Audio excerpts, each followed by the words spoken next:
But right now, we are going to Los Angeles. Shaq Evans joins us, Saskatchewan Roughriders receiver number 1. There he is. Speaking of free agents, he's one. Good morning, Shaq. How are you?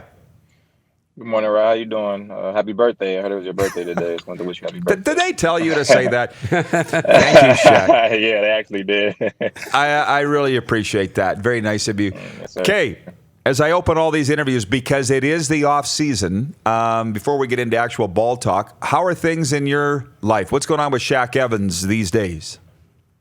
Nothing, man. Just back home in this, Cali sunshine. Just enjoy the weather and up a little bit from a long season. Can you tell me about the 2019 season for you before we look ahead to free agency? Because I laughed. There was a story in the newspaper. Shaq Evans, rookie season, doesn't have a touchdown. Then all of a sudden the next day he just exploded, or the next game, right, that week. You didn't have to wait long into the season. So you really started with a bang, and it just continued all year long. Yeah, man. After that 2018 year, not scoring a touchdown the whole season, that was on my mind the entire off season. It was a great motivating factor for me as I was working all off season. And so I was ready to hit the ground running, even though I didn't practice a lot in training camp. I was on the side, sprinting and staying in shape and staying engaged all practice, even though I wasn't participating.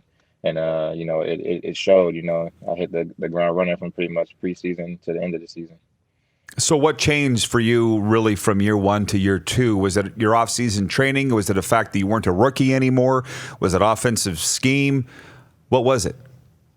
I think it's all three. I trained, even harder. Like I said, I was motivated by not scoring a touchdown, and then just getting more opportunities. I think, and not being a rookie, just understanding the game better because CFL is a little bit different than NFL, and I just felt more comfortable, and I just got more opportunities, and I took advantage of the opportunities, and I showed what I can do when given the right amount of opportunities. There's no doubt. And it must make you feel good that you did make the most of your opportunities, but you're also a pro football player in that you're never satisfied. So I will ask you, what's next for you? What are your goals? Let's look ahead now. What's next for Shaq Evans? Everybody has aspirations, getting back to the NFL and things like that, that comes up there. But, my goals, just like if I did come back to the CFL, I set a goal for myself. I made the All-Stars this year, and but now, what's the next? Like you said, I'm never satisfied, and I want to be in the running for, MOP next year if I'm up there in the CFL, because Brandon Banks showed that a receiver can win it, and so I feel like why not me? Shaq, hey, Austin Davis here. What do you tell your agent? I know you mentioned your NFL aspirations. What do you tell your agent in talking to the Riders? How much do you want a deal done to come back? I had a meeting with Jeremy O'Day, and we discussed it, and he told me that he wanted me back, and I told him I'm obviously looking at NFL opportunities, but if the opportunity isn't what I want, then I would love to come back up there and be there as a Saskatchewan Roughrider. I love playing there. I love the fans. I love the city, and I want to be there. So. But obviously, you never know what can happen. But that's just what I'm thinking. I told my agent, if the NFL isn't like a guaranteed contract after I do a workout or something, then I'm not even really interested at all, because I don't have I'm not old, but I'm not young either, so I don't have years to waste and things like that. So that's been my discussion with my agent so far. It's interesting you bring up the age of 28 because the hardcore fans know that you've been with the Jets, the Jaguars, the Patriots, the Cowboys. Yeah. But you played the most with the Riders. You're in an interesting state. It's like, do you want to go back down there and be a Jag, just a guy, or a star? Because if Jeremy wants you back, you know that you're a key part of 2020. You're hosting the Grey Cup. You're a key part of what the Riders want to do. So you're actually in kind of a pressure-filled situation here right now. Do you feel pressure? Yeah, I've been stressing, these last pretty much since I've been home, just thinking about everything, just because like I said, you never know what the future holds, but just all those factors you're thinking about, like being a part of a great team coming back and hosting the Grey Cup, and it'll be hard to get away from that because those opportunities only come around every so often, so it's hard to leave something like that. So it's definitely pressure filled, but just taking it day by day and just trying not to stress so much about it, but my personality, sometimes, you know, my mind gets wandering a lot. So it's hard not to stress, but I'm doing my best not to. Stay busy.